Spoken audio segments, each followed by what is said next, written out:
Caros irmãos e companheiros, que o Mestre Jesus continue nos abençoando, envolvendo-nos na sua paz. Estaremos refletindo hoje o capítulo 148 do livro Palavras de Vida Eterna, ditado pelo Espírito Emmanuel através de Francisco Cândido Xavier.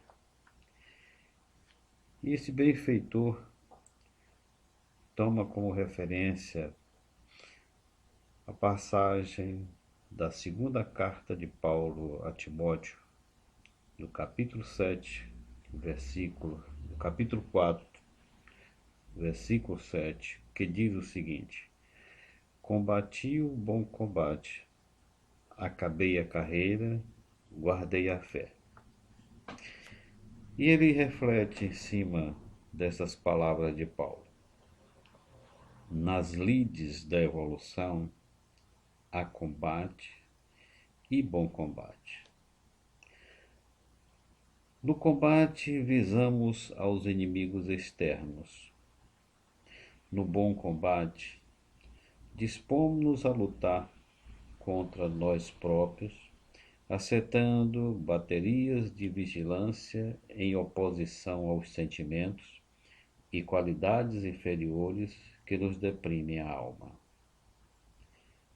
O bom combate liberta-nos o espírito para a ascensão aos planos superiores. Paulo de Tarso, escrevendo a Timóteo nos últimos dias da experiência terrestre, forneceu-nos preciosa definição nesse sentido. Ele que andara em combate até o encontro pessoal com Cristo, passou a viver no bom combate desde a hora da entrevista com o Mestre. Até o caminho de Damasco estivera em função de louros mundanos, ávido de dominações transitórias, mas desde o instante em que Ananias o recolheu enseguecido e transtornado, entrou em subalternidade dolorosa, incompreendido, desprezado, apedrejado, perseguido, encarcerado várias vezes, abatido e doente, jamais deixou de servir a causa do bem que abraçara com Jesus, olvidando males e achaques, constrangimentos e insultos. Ao término, porém, da carreira de semeador da verdade, o ex-conselheiro do Sinédrio, aparentemente arrasado e vencido, saiu da terra na condição de verdadeiro triunfador. Esta passagem do Evangelho, e onde Paulo dirige-se a Timóteo, e onde na primeira carta há um momento em que ele pede a Timóteo que deveria apresentar-se a Deus como obreiro que nada tinha do que se vergonhar. Ele mais uma vez busca Timóteo, buscando orientá-lo no verdadeiro sentido da vida. Então, com base neste versículo, ele faz esta reflexão e que naturalmente este capítulo tem muito a ver com todos nós que nos propomos seguir o Mestre Jesus, que devemos estar neste bom combate. Este é o grande desafio do cristão, lutar contra os seus próprios, as suas próprias fragilidades, trabalhar os seus sentimentos inferiores e que tanto faz com que a alma se sinta muitas vezes deprimida, culpada, inquieta, porque estando a lei de Deus escrita na consciência de cada um de nós, sabemos quando estamos certos e quando estamos errados. E o bom combate vai nos libertar para a ascensão a planos superiores. E o desafio é muito grande quando nós nos propomos a busca do plano superior, porque se faz necessário despir-se do homem velho para nos tornarmos um homem novo, melhor dizendo. E Paulo de Tarso foi e continua sendo este grande exemplo de cristão, para que todos nós possamos nos espelhar no seu comportamento, na sua postura, que diante do Mestre, no convite que lhe fora feito, ele fora tocado pela mensagem. E nós podemos dizer que todos nós temos a nossa estrada de Damasco.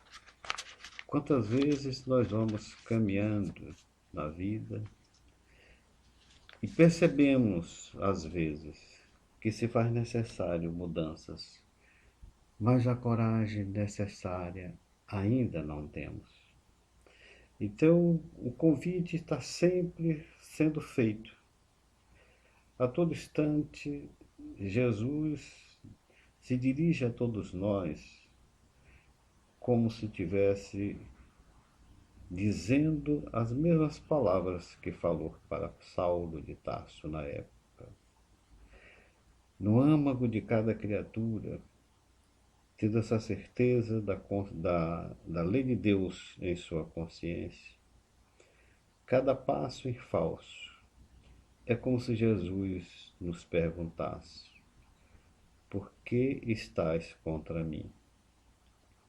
E em quantos momentos em nossas vidas a aflição nos toma, o arrependimento, a consciência cobra, porque nós sabemos que pelo que já recebemos para a nossa transformação e a nossa renovação, ainda não estamos dando os passos firmes que se fazem necessários.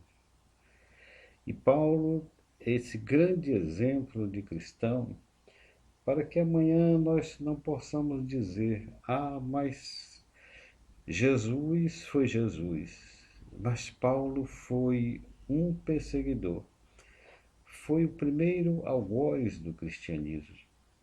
Mas diante da realidade, a dor lhe corroendo a alma, ele sentiu-se fragilizado e, tocado pela mensagem do Cristo, ele desperta e torna-se o grande apóstolo, mesmo não tendo convivido aqui com Jesus. E nós sabemos do que ele passou, do que ele vivenciou. Foi desprezado, foi apedrejado, foi incompreendido, foi preso, mas continuou firme ao lado de Jesus. Ele diz em outro momento: não sou eu quem vivo, mas o Cristo que vive em mim. Quando será que nós poderemos também dizer a mesma coisa? Quando verdadeiramente nós estaremos no bom combate, com uma consciência plena de que o dever nos convida à renovação e à transformação. Devemos pensar sempre, particularmente nós espíritas, que estamos reencarnados por necessidade evolutiva. Ainda temos muitas coisas para reajustar perante a consciência divina. E para que possamos chegar ao término da nossa carreira, ter consciência de que temos uma semeadura, de que temos um testemunho para dar, de que se faz necessário combater a sombra que ainda está dentro de nós. O momento atual da Terra convida todos nós a esta postura, a essa tomada de consciência. Não basta dizer Senhor, Senhor.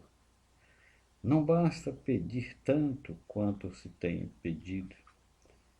Observemos que a grande maioria dos que buscaram Jesus pedindo a cura, muitos voltaram a enfermar, porque estavam buscando a cura do corpo físico. Mas se observarmos bem, o cego Bartimeu, quando Jesus se aproximou dele, lhe perguntou: "O que queres que eu faça?" E ele simplesmente respondeu: "Que eu veja." Era o que ele queria. Quero enxergar. Quanta gente ainda não se deu conta que está tendo olhos de ver, mas não está enxergando, que está tendo oportunidade para vencer a si mesmo, mas ainda não despertou. Quantos de nós ainda não estamos com essa consciência que estamos aqui para este bom combate, como Paulo esteve muito consciente nas suas palavras endereçadas a Timóteo, que pode ser endereçada a todos nós, que se faz necessário lutar contra as nossas imperfeições. Não sabemos quantas existências ainda teremos para sair da condição em que nos encontramos. Quantas coisas ainda estão na nossa estrada, quantos espinhos ainda precisam ser tirados, porque nós o colocamos na estrada da vida. E se o nosso objetivo, nessa jornada evolutiva em que nos encontramos, é vencer a nós mesmos, cada existência é uma oportunidade feliz. Consequentemente, é um combate para ser travado conosco e podermos dizer amanhã: a minha consciência está em paz. Neste momento em que estamos vivendo esta pandemia, é necessário parar para refletir. É preciso mudar. O sino está tocando e é preciso que as criaturas despertem. E essas criaturas somos todos nós. Nós estamos falando do Evangelho. E como estamos vivendo este Evangelho? Quantas oportunidades Jesus tem nos dado. Todos nós temos espíritos protetores que nos guiam, que nos dão conselhos. Quantas vezes vamos dormir e eles, nossos protetores, vêm, conversam conosco, nos levam a um passeio, nos dão a oportunidade de participar de alguma situação que sirva de acréscimo para o nosso aprendizado. E despertamos no dia seguinte, às vezes com uma vaga ideia de que passamos por alguma situação e nós não lembramos. E de repente, não naquele dia, no dia seguinte, ou 2, 3 dias depois, acontece algo na nossa caminhada, em que você precisa agir e não reagir, e você poderá agir com base em algo que ficou na sua memória, de um momento muito especial que você teve no momento do repouso do corpo físico. Porque você se permitiu, porque nós nos permitimos a este auxílio. Por conseguinte, caros irmãos e amigos, que este momento tão difícil e tão desafiador, nós possamos vencer, confiantes que Deus nos ama, que Jesus continua no leme deste barco, conduzindo-nos a um porto seguro, e que ao término da nossa jornada possamos dizer com firmeza, com coragem, com uma consciência tranquila. Combati o bom combate, acabei a carreira e guardei a fé. Tenham todos muita paz e que Jesus os ilumine hoje e sempre.